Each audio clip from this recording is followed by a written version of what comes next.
30 second അത്ര വേണ്ടി വന്നുള്ളൂ ഈ ചിത്രം നിർമ്മിക്കാൻ. ചെലവ് ഒരു രൂപ പോലുമില്ല.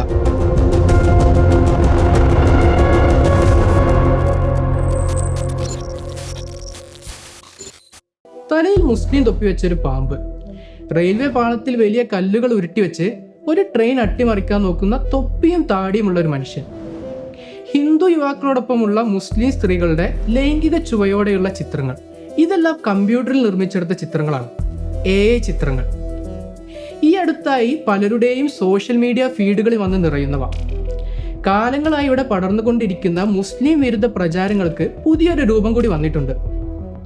ഒരു പ്രോംപ്റ്റ്, അതായത് കുറച്ച് വാക്കുകൾ ടൈപ്പ് ചെയ്ത് കൊടുത്താൽ മാത്രം മതി നിമിഷ നേരങ്ങൾ കൊണ്ട് വേണ്ട രീതിയിലുള്ള ചിത്രങ്ങൾ നിർമ്മിക്കാൻ കഴിയും. ഇത്ര വേഗത്തിൽ ഇത്രയും എളുപ്പത്തിൽ വെറുപ്പ് നിർമ്മിക്കാൻ കഴിയുന്ന ഒരു ആയുധം ഇതിനു മുമ്പ് ഉണ്ടായിട്ടില്ല.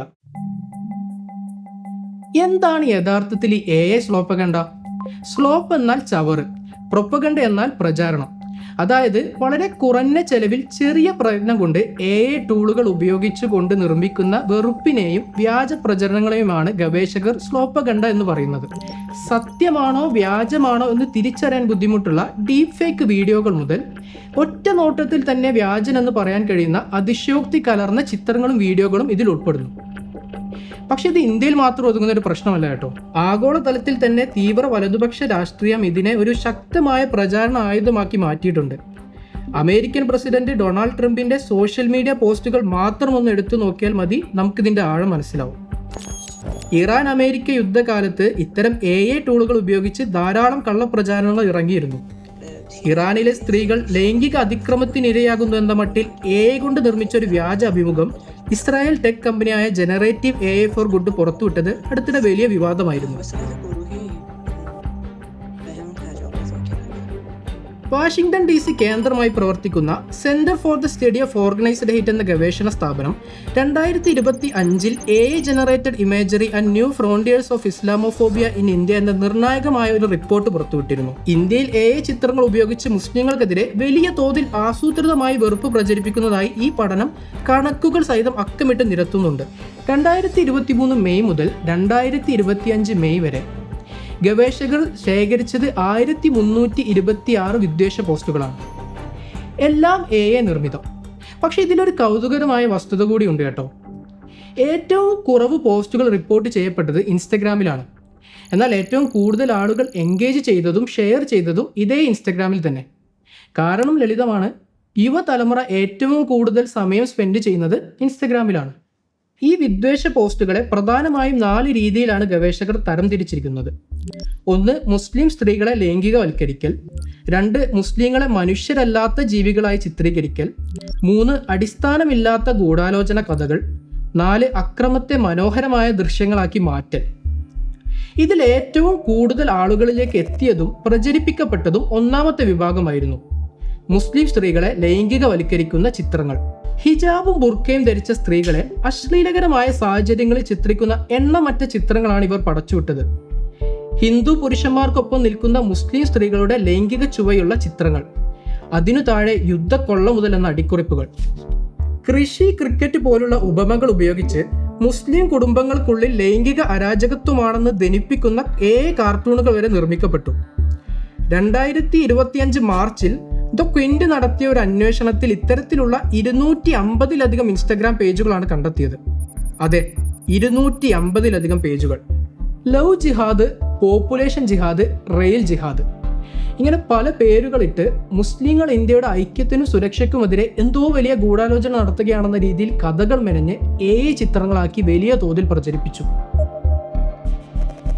മുസ്ലിങ്ങൾ പാമ്പിനോടും ഹിംസ്ര ജന്തുക്കളോട് ഉപമിക്കുന്ന ചിത്രങ്ങൾ. അവർ അപകടകാരികളാണ്, രാജ്യത്തിന് ഭീഷണിയാണ്, അതുകൊണ്ട് തന്നെ അവരെ ഇല്ലാതാക്കേണ്ടത് രാജ്യത്തിൻ്റെ നന്മക്ക് തന്നെ അനിവാര്യമാണ് എന്ന ഒരു പൊതുബോധം നിർമ്മിച്ചെടുക്കാൻ ഇത്തരം ചിത്രങ്ങൾ വ്യാപകമായി പ്രചരിപ്പിച്ചു. എന്നാൽ ചരിത്രത്തിൽ ഇതൊരു പുതിയ തന്ത്രമല്ല. റുവാണ്ടയിൽ വംശഹത്യക്ക് തൊട്ടു മുമ്പ് അവിടെയുള്ള തുത്സി വിഭാഗത്തെ റേഡിയോകളിലൂടെ പാറ്റകൾ എന്നാണ് വിളിച്ചിരുന്നത്. നാസി ജർമ്മനിയിൽ ജൂതന്മാർ ഉപമിച്ചിരുന്നത് എലികളോടായിരുന്നു. നമ്മുടെ വീട്ടിലൊരു പാറ്റയോ എലിയോ കയറിക്കഴിഞ്ഞാൽ നമ്മൾ എന്ത് ചെയ്യും? അതിനെ കൊന്നുകളയും അല്ലേ? ഇത്തരത്തിലൊരു കൂട്ടം മനുഷ്യന്മാരെ മൃഗങ്ങളാക്കി മാറ്റിക്കഴിഞ്ഞാൽ അവരെ ഉന്മൂലനം ചെയ്യുന്നത് ഒരു തെറ്റാണെന്ന് ആർക്കും തോന്നില്ല. അതാണ് ഈ ചിത്രങ്ങളുടെ യഥാർത്ഥ ലക്ഷ്യം. ഗിബിലി പോലുള്ള ട്രെൻഡിങ് ആനിമേഷൻ സ്റ്റൈലുകൾ നിങ്ങൾ കണ്ടിട്ടുണ്ടാകും. കാണാൻ വളരെ ഭംഗിയുള്ള ആനിമെ പോലത്തെ ചിത്രങ്ങൾ. ഇന്ത്യയിൽ മുസ്ലിങ്ങൾക്കെതിരെ നടന്ന അക്രമങ്ങളെ ഇതേ ഗിബിലി സ്റ്റൈലിൽ റീക്രിയേറ്റ് ചെയ്ത് ട്രെൻഡുകളുടെ മറവിൽ ഇവർ പടർത്തിവിട്ടു. ഇതിന്റെ കൂടെ ചെറിയൊരു തമാശ കൂടി അവർ ചേർക്കും. തമാശയാണെന്ന് കരുതി കൂടുതൽ ആളുകൾ ഇത് ഷെയർ ചെയ്യുകയും ചെയ്യും. അങ്ങനെ വെറുപ്പ് ഭംഗിയുള്ളതും തമാശയുള്ളതുമായി സമൂഹത്തിലേക്ക് പടരും. ഒരു ഉദാഹരണം പറയാം. 2025 മെയ്യിൽ കർണാടക BJPയുടെ ഔദ്യോഗിക എക്സ് അക്കൗണ്ടിൽ ഒരു ഗിബിലി സ്റ്റൈൽ ചിത്രം പ്രത്യക്ഷപ്പെട്ടു. കേന്ദ്ര ആഭ്യന്തരമന്ത്രി അമിത്ഷാ ഒരു കോളിഫ്ലവർ പിടിച്ചിരിക്കുന്നതായിരുന്നു ഈ ചിത്രം. എന്നാൽ ഇതിന് പിന്നിൽ ഒരു വലിയ കഥയുണ്ട്.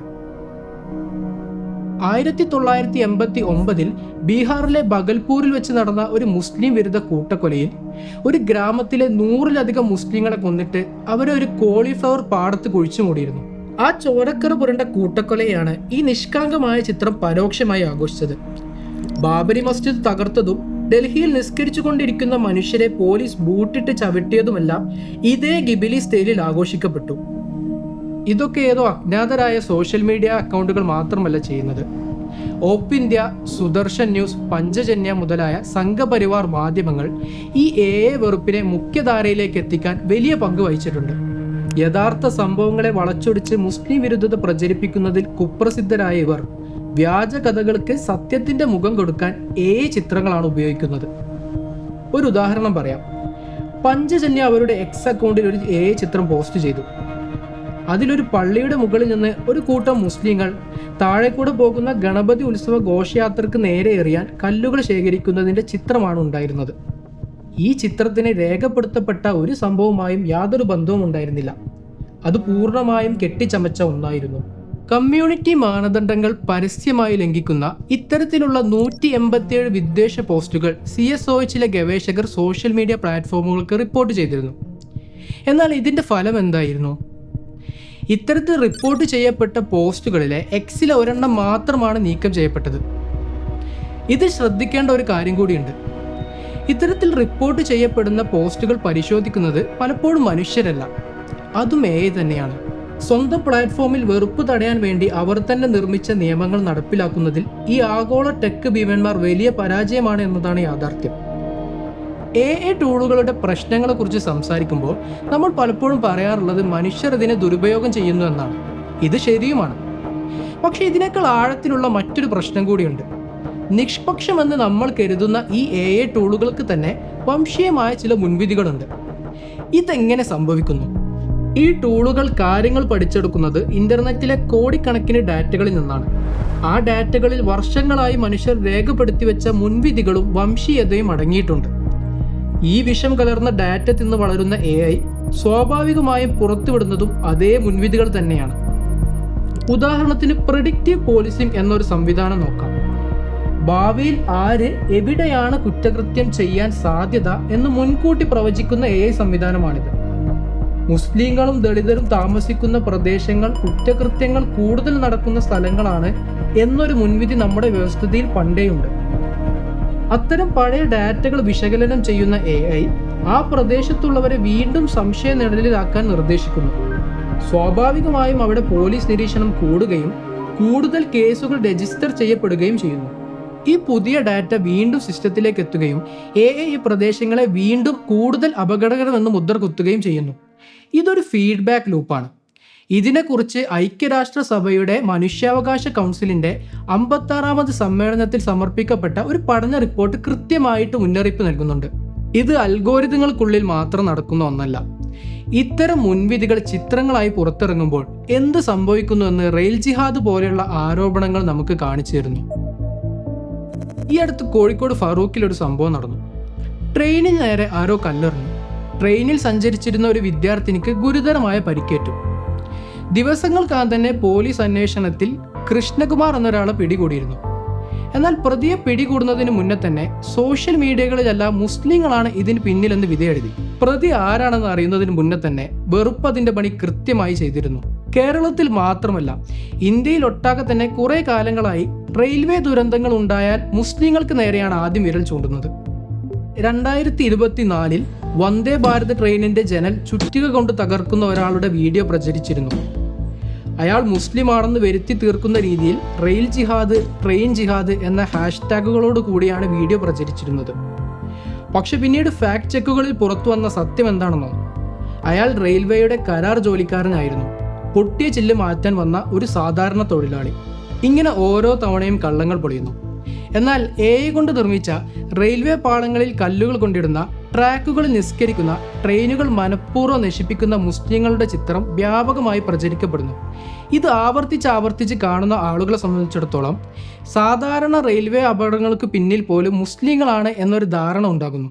ഒരു കാര്യം കൂടി, നാഷണൽ ക്രൈം റെക്കോർഡ്സ് ബ്യൂറോയുടെ കണക്കുകൾ പ്രകാരം 2023 മാത്രം 21,803 പേരാണ് റെയിൽവേ അപകടങ്ങളിൽപ്പെട്ട് മരണപ്പെട്ടത്.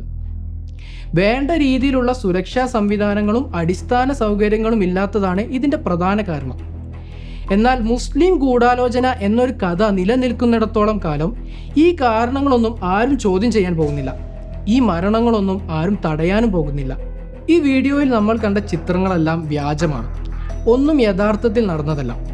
പക്ഷെ നമ്മൾ ഒന്നോർക്കണം, ചിത്രങ്ങൾ വ്യാജമാണെങ്കിലും അതുണ്ടാക്കുന്ന വെറുപ്പ് യഥാർത്ഥമാണ്. ആ വെറുപ്പ് ചെന്ന് വീഴുന്ന മനുഷ്യരും അവരുടെ ജീവിതവും യഥാർത്ഥമാണ്. ഇത് ശരിക്കും AI മാത്രം കഥയല്ല, നമ്മുടെ തന്നെ കഥയാണ്. കാരണം ഈ യന്ത്രങ്ങൾ ചെയ്യുന്നത് ഒന്ന് മാത്രമാണ്, നമ്മുടെ ഉള്ളിലുള്ള വെറുപ്പ് വലുതാക്കി വേഗത്തിലാക്കി നമുക്ക് തന്നെ തിരിച്ചു തരുന്നു. അതുകൊണ്ട് ചോദ്യങ്ങൾ ചോദിക്കേണ്ടത് യന്ത്രങ്ങളോട് മാത്രമല്ല, നമ്മളോട് തന്നെയാണ്.